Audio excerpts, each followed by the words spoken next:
27 معراج۔ حضور اکرم نور مجسم صلی اللہ علیہ وسلم نے فرمایا کہ اللہ نے مجھ پر ایک دن اور ایک رات میں 50 نمازیں فرض کی ہیں۔ جب میں موسیٰ کے پاس پہنچا تو انہوں نے کہا آپ کے رب نے آپ کی امت پر کیا فرض کیا ہے؟ معراج کی رات جب 50 نمازوں کا تحفہ ملا تو موسیٰ علیہ السلام نے یہ پوچھا کہ آپ کی امت پر اللہ نے کیا فرض کیا ہے؟ میں نے کہا کہ ہر دن رات میں 50 نمازیں۔ موسیٰ علیہ السلام نے کہا اپنے رب کے پاس جا کر کمی کرا لیں، تخفیف کا سوال کریں، کیونکہ آپ کی امت 50 نہیں پڑھ سکے گی، 5 مشکل ہو چکی ہیں، 50 کیسے پڑھتے؟ اب فرماتے میں اپنے رب کے پاس لوٹ کر گیا، عرض کی اے میرے رب میری امت پر کچھ تخفیف فرما دے۔ اللہ نے 5 نمازیں کم کر دی۔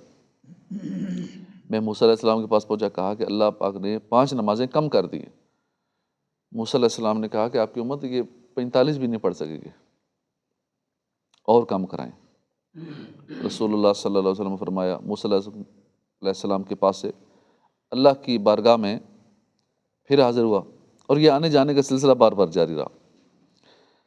ہر بار کچھ کم ہو جاتی، مگر اس کے باوجود موسیٰ علیہ السلام مزید کمی کروانے کے لیے مجھے دوبارہ اللہ کی بارگاہ میں بھیجتے رہے،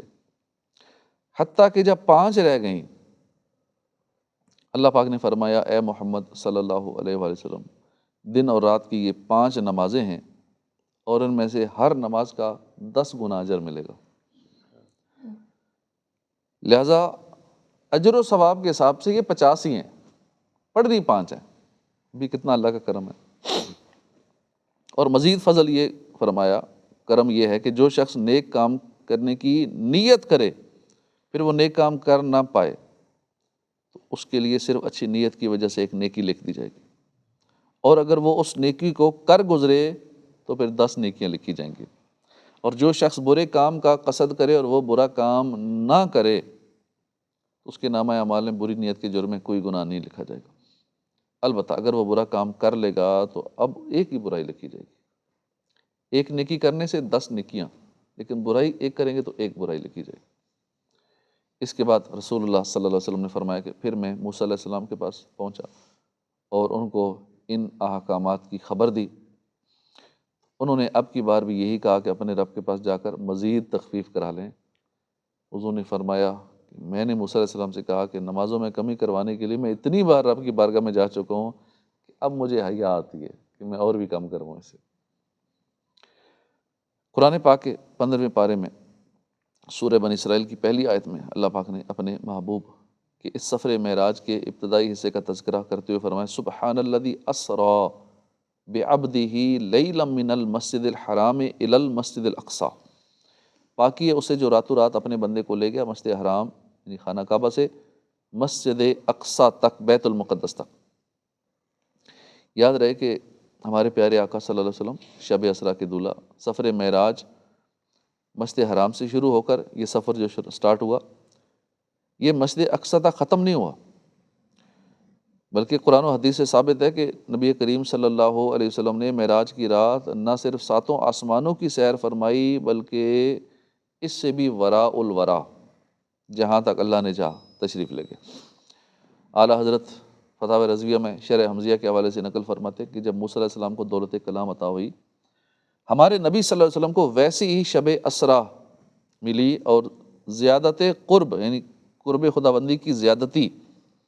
اور سر کی آنکھ سے دیدار لائی اس کے علاوہ ہے، اور بھلا کہاں کوہ طور جس پر موسیٰ علیہ السلام سے مناجات ہوئی، اور کہاں عرش سے بھی اوپر جہاں ہمارے نبی سے کلام ہوا۔ اسی کتاب کے حوالے سے مزید فرماتے ہیں کہ نبی صلی اللہ علیہ وسلم نے اپنے جسم پاک کے ساتھ بیداری میں شب اسریٰ یعنی معراج کی رات آسمانوں تک ترقی فرمائی، پھر سدرۃ المنتہیٰ، پھر مقام مستویٰ، پھر عرش و رف و دیدار الہی تک۔ البتہ آیت مبارکہ میں جس حصہ معراج کا بیان کیا گیا نا، صرف وہی حصہ بھی بذات خود نہایت حیرت انگیز معجزہ ہے، کیونکہ اچھا خاصا سفر ہے، مسجد حرام سے لے کر مسجد اقصی تک یہ بھی اچھا خاصا فاصلہ ہے، لہٰذا کسی عام شخص کا مسجد اقصی تک جانا پھر راتوں رات واپس بھی آ جانا تو بہت دور کی بات ہے، ایک رات میں صرف یک طرفہ فاصلہ طے کرنا بھی ممکن نہیں تھا۔ اسماعیل حقی رحمۃ اللہ علیہ بیان فرماتے ہیں اقصیٰ تک کا ذکر اس وجہ سے کیا گیا کہ اس زمانے میں مسجد اقصیٰ سے دور اور مسجد نہیں تھی، مکہ مکرمہ سے سب سے زیادہ دور یہی مسجد تھی،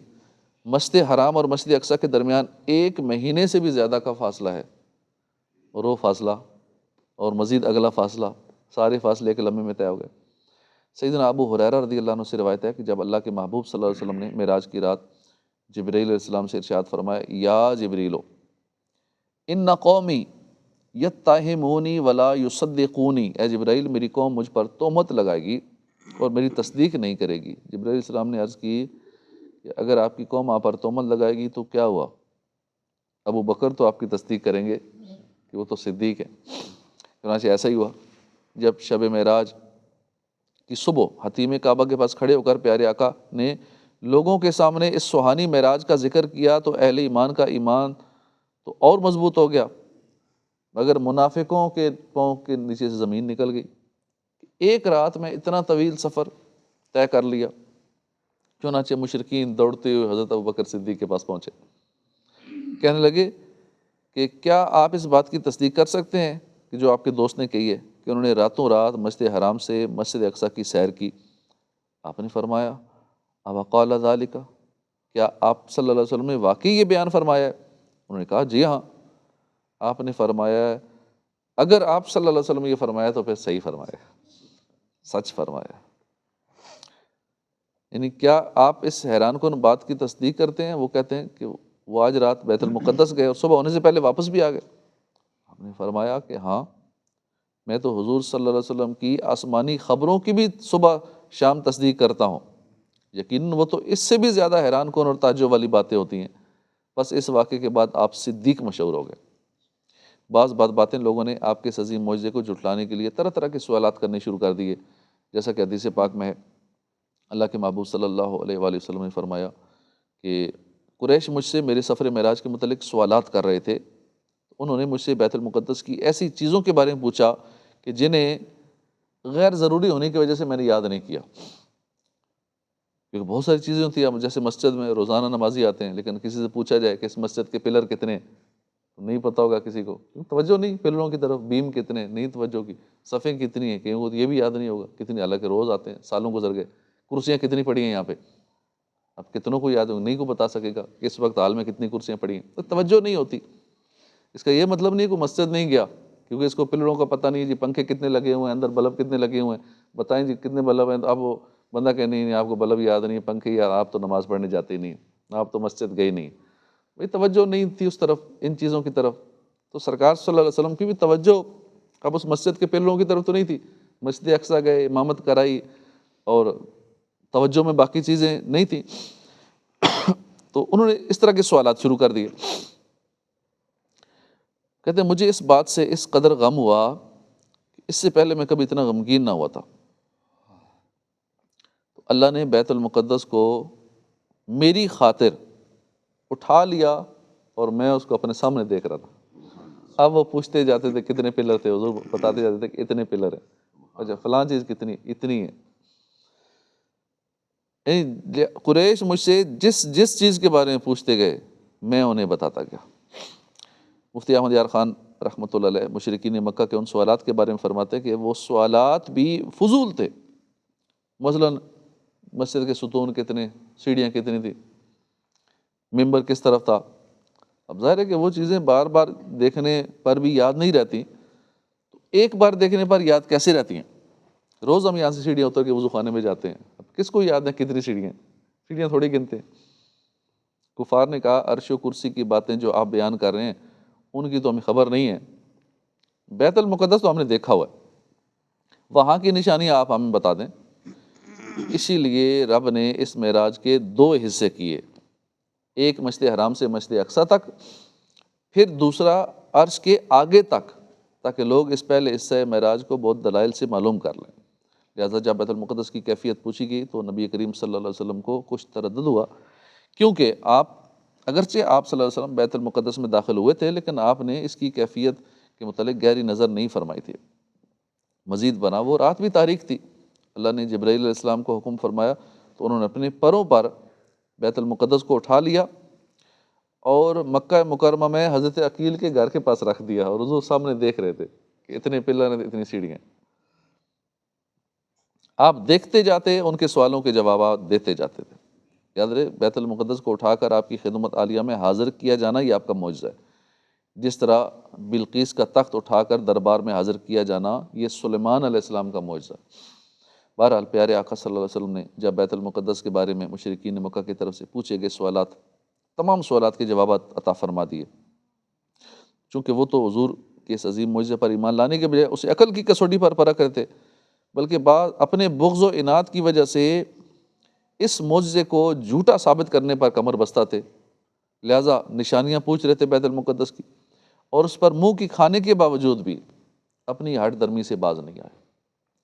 اب امتحان کی غرض سے اس قافلے کے بارے میں سوال کرنے لگے جو مکے سے تجارت کی غرض سے شام کی جانب گیا تھا۔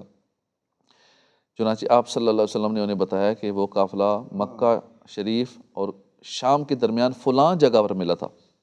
اس میں اتنی تعداد پیدل آدمی تھے، اتنے اونٹ تھے۔ انہوں نے پھر آپ سے سوال کیا کہ وہ شام سے واپسی پر کس دن مکے میں داخل ہوگا، تو آپ نے انہیں